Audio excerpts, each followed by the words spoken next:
ఎన్నెన్నో పోరాటాలు చేస్తూ స్త్రీలకు రక్షణ కల్పిస్తూ ఈరోజు మన ఆంధ్రప్రదేశ్ రాష్ట్రంలోనే ఎక్కడ అన్యాయం జరిగిన కూడా స్త్రీలకు ముందుండి పోరాడుతున్నటువంటి మన పట్నం రాజేశ్వరక్క గారు ఈ సభా ఉద్దేశం, తర్వాత స్త్రీలకు రావాల్సిన రాజకీయ వాటా, వీటన్నిటిపైన కూడా మాకు వివరించాలని చెప్పేసి కోరుతున్నాం.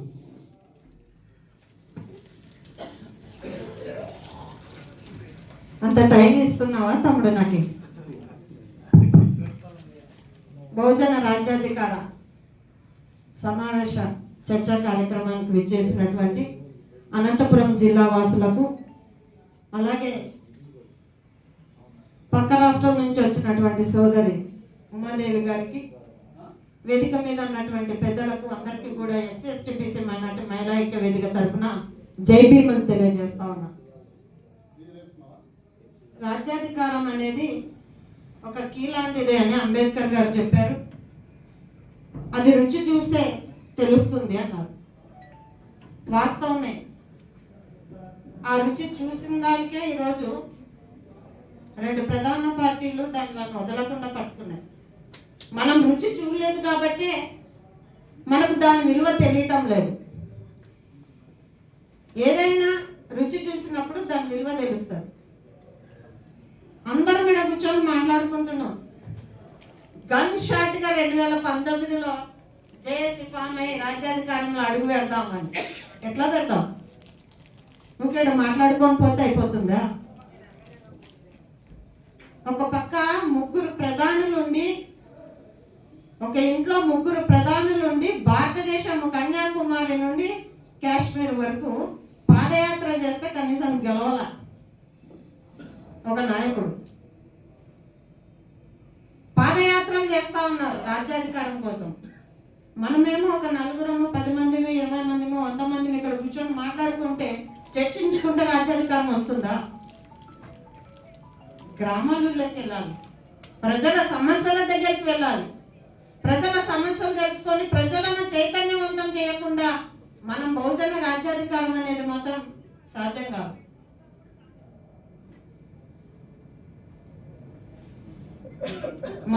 మాటలలో అంత ఆషామాసిగా రాజ్యాధికారం ఉండదు.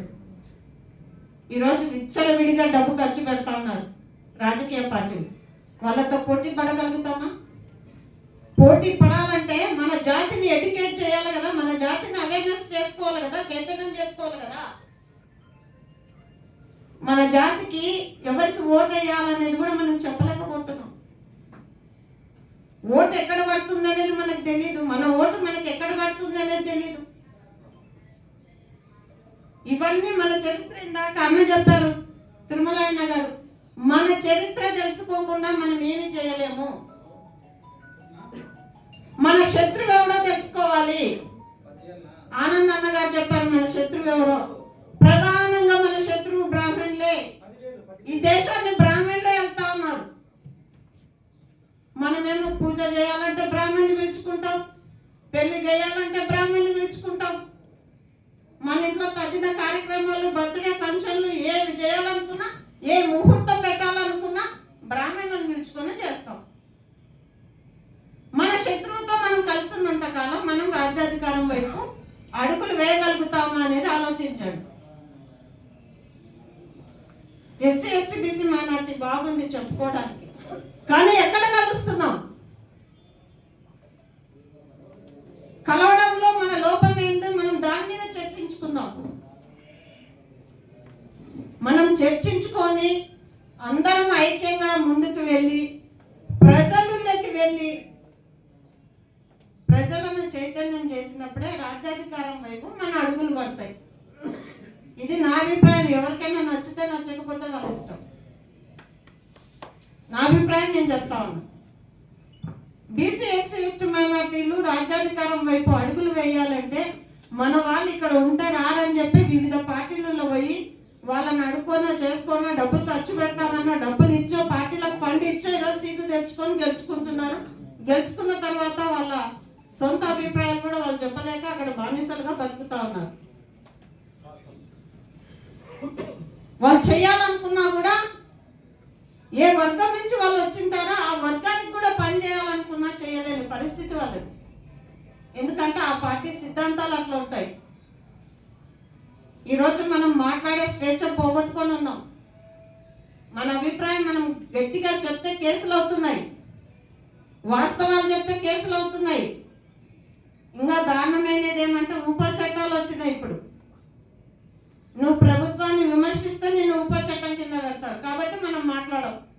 మనకెందుకబ్బా, వాడు తప్పన్నాడా ఒప్పన్నాడా వాడి ఇష్టం, వాడు కర్మ వాడు అనుభవిస్తున్నాడు, వాడు జైలు పోతాడో ఎక్కడ పోతాడో వాడి ఇష్టం, మనకెందుకు?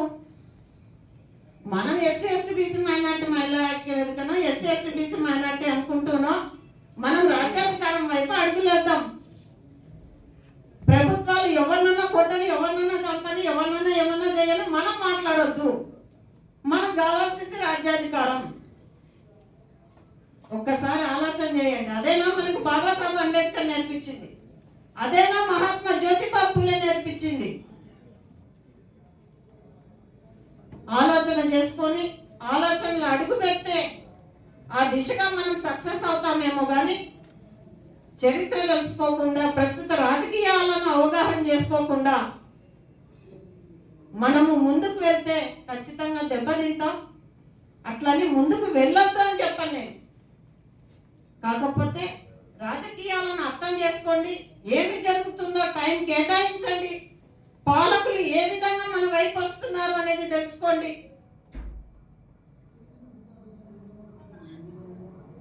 మన ఓటు మనకు ఉంటుందా లేదా కూడా తెలియదు. ఇప్పుడు అన్న చెప్పినట్లు సరే అనే ఒక ప్రక్రియ వచ్చింది. ఇప్పుడు వేగవంతంగా చేస్తుంది బీజేపీ. మొత్తం నార్త్ సైడ్ అయిపోయింది. ఇప్పుడు దక్షిణం భారతదేశం మీద పడాలని చెప్పేసి దక్షిణం వైపు వస్తుంది. దానికి తెలంగాణ టార్గెట్ చేసిపోయింది.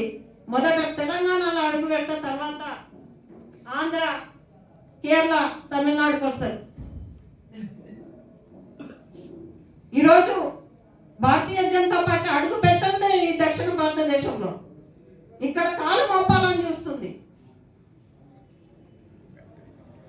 ఈరోజు మహిళలు చదువుకోవద్దంటుంది, మహిళలు వంటింటికి పరిమితంగా అమ్మని చెప్తా ఉంది. రాజ్యాంగం రాసిన బాబాసాహెబ్ అంబేద్కర్ విగ్రహాలు పెట్టట్లేదు కానీ హైకోర్టులలో మనుగ విగ్రహాలు పెడతా ఉన్నారు. మనం మాట్లాడటం లేదు. మనం ఏం చెప్పినాడు? ఎస్సీ ఎస్టీ బీసీ మైనార్టీలను బానిసలు అని చెప్పినారు. ఎవరైతే బానిసలు అని చెప్పినారో ఆయన విగ్రహాలు పెట్టుకొని ఈరోజు రాజ్యాంగం నడుపుతా ఉన్నారు, కోర్టు తీర్పులు ఇస్తా ఉన్నారు. రాజ్యాంగమే ప్రమాదంలో ఉంది. ఈరోజు రాజ్యాంగం హక్కులు ఇచ్చింది మనకి. ఆ హక్కులను కాపాడుకోవాలంటే రాజ్యాంగాన్ని కాపాడుకోవాలా. రాజ్యాంగాన్ని కాపాడుకున్నామంటే ఎస్సీ ఎస్టీ బీసీ మైనార్టీలు ఏకం కావాలా. ఏకమైతే కదా మనం రాజ్యాధికారం వైపు అడుగులు పెట్టేది. ఇప్పుడు మాట్లాడుకుంటాం. ఇదే సమావేశంలో ఎవరన్నా ఒక ఎమ్మెల్యేనో ఎంపీనో రెడ్డో రానియండి, కమ్మనో అందరం వేసి షేక్ హ్యాండ్లు ఇస్తాం. ఇంతసేపు మాట్లాడుకునేది కూడా పక్కన పోతుంది. ఆయనతో ఫోటోలు దిగనిక తహతలాడతాం. ఇది మన మనసులో నుంచి పోవాలి. ఇది మన మనసులో నుంచి పోయినప్పుడు వచ్చింది మన శత్రువు, మనం అతనితో కలిసి ఎందుకు ఉండాలా, ఎందుకు ఫోటో దిగాలా అని అనుకున్నప్పుడు, అతనికి ఎందుకు షేక్ హ్యాండ్ ఇవ్వాలని అనుకున్నప్పుడు మనం ఏదైతే బ్యానర్ మీద పెట్టుకున్నామో అది కొంత సక్సెస్ కాగలుగుతాం.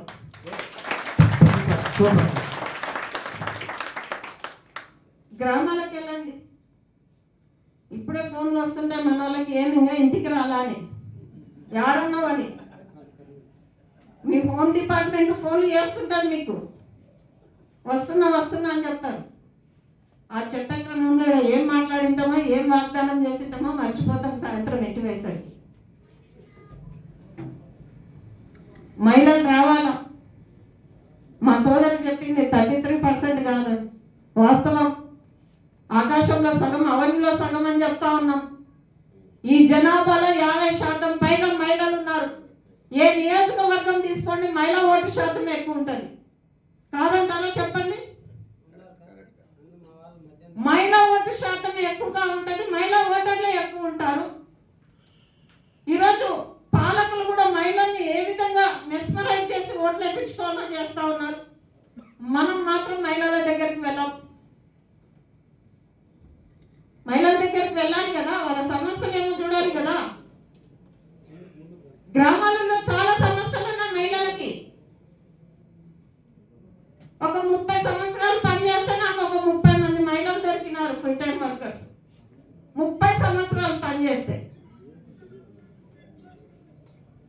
ఇంకా మనం ఎంత రాజ్యాధికారానికి ఎంత సమయం కేటాయించాలో ఒక్కసారి ఆలోచన చేయండి.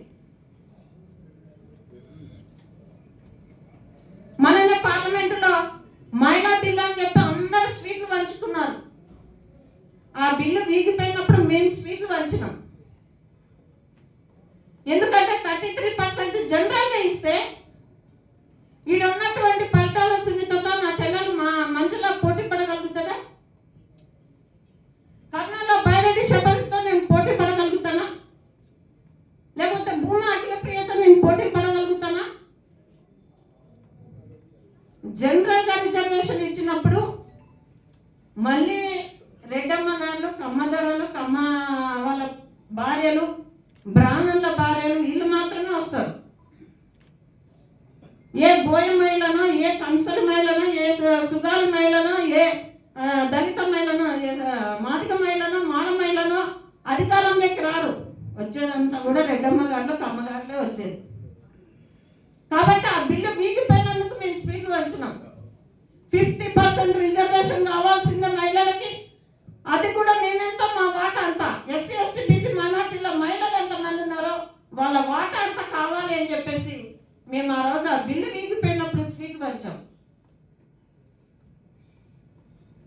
ఇవన్నీ కూడా మనం తెలుసుకోకుండా, లోతుగా అధ్యయనం చేయకుండా రాజకీయాలు ఎట్లా ఉన్నాయి ఈరోజు సోషల్ మీడియా వేదికగా రాజకీయాలు జరుగుతూ ఉన్నాయి. ఈరోజు బలయ్యేది ఎస్సీ ఎస్టీ బీసీ మైనార్టీలే, కేసులలో లోపలికి పోయేది ఎస్సీ ఎస్టీ బీసీ మైనార్టీలే. ఎవడినా ఆనందం చేయడానికి మన వాళ్ళు మాట్లాడతారు.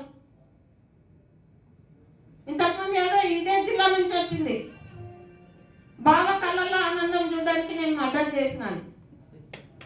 అట్లా ఎవడి కళ్ళనన్నా ఆనందం చూడడానికి మనోళ్ళు రెచ్చిపోయి మాట్లాడుతుంటారు ఆ నాయకులకు సపోర్టుగా. దాని ఫలితం కేసులలో ఇరుక్కోవడం, లోపలికి పోవడం. ఇది కూడా ఒక కుట్ర, పాలకుల కుట్ర. ఇది మనం గమనించాలా. ఈ పాలకుల కుట్ర తెలుసుకోకుండా మనం రాజ్యాధికారము రుచి చూడాలంటే మాత్రం అది జరగదు. ప్రస్తుత రాజకీయాలను అంచనా వేయాలి, ఆర్థిక మూలాలను వేరు చేసుకోవాలి, మన బలం ఏందో మనం పెంచుకోవాలి. అన్ని విధాల మనం ముందుకు వెళ్ళినప్పుడే శత్రువును ఢీకొట్టగలుగుతాం. కానీ మనం ఆయుధాలు లేకుండా, యుద్ధ భూమి లేకపోతే మనం చచ్చిపోతాం. ఖచ్చితంగా ఆయుధాలను సిద్ధం చేసుకోండి. ఆర్థిక మూలాలను, బలాన్ని సిద్ధం చేసుకుంటే జనబలాన్ని ఖచ్చితంగా రాజ్యాధికారంలో సక్సెస్ అవుతామని చెప్పేసి తెలియజేస్తూ, తమ్ముడు రామాంజనేయులు ఒంటరిగా సింగనమలలో పోరాటం చేస్తా ఉన్నాడు. ఎలక్షన్లలో నిలబడి మొన్న ఒక 2 నెలల కిందట అనుకుంటా, నేను జనవరిలో ఏమో తమ్ముతో మీటింగ్లో కలిసినప్పుడు చెప్పిన, ఖచ్చితంగా ఈసారి సింగనమలలో నువ్వు పోటీ చేస్తే ఖచ్చితంగా ఒక వారం 10 రోజులు కానీ నేను వచ్చి అక్కడ కూర్చుంటా అని చెప్పినాను. తమ్ముడు గెలుస్తాడో ఓడతాడో అది తర్వాత విషయం. ఒకరిని ఓడగొట్టడానికైతే మనం ప్రధాన పార్టీలలో ఉన్న వాళ్ళను ఓడగొట్టడానికి మనం ఆయుధంగా అవుతామని చెప్పేసి తెలియజేస్తా ఉన్నా. ఖచ్చితంగా రాజ్యాధికారం కోసం బహుజన్లో జాయింట్ యాక్షన్ గా మీరు ఏ నిర్ణయం తీసుకున్నా ఎస్సీ ఎస్టీ బీసీ మైనార్టీ మహిళా ఐక్య వేదిక మీకు ముందుగా నిలబడుతుంది. ఆ పోరాటంలో యుద్ధానికి మేము కూడా సమిధలం అవుతామని చెప్పేసి తెలియజేసుకుంటూ, నాకు ఈ అవకాశం ఇచ్చినటువంటి మీ అందరికీ కూడా మరొకసారి జై భీములు తెలియజేస్తూ, జై పుల్లె, జై భీమ్, జై భారత్. థ్యాంక్ యూ అక్క.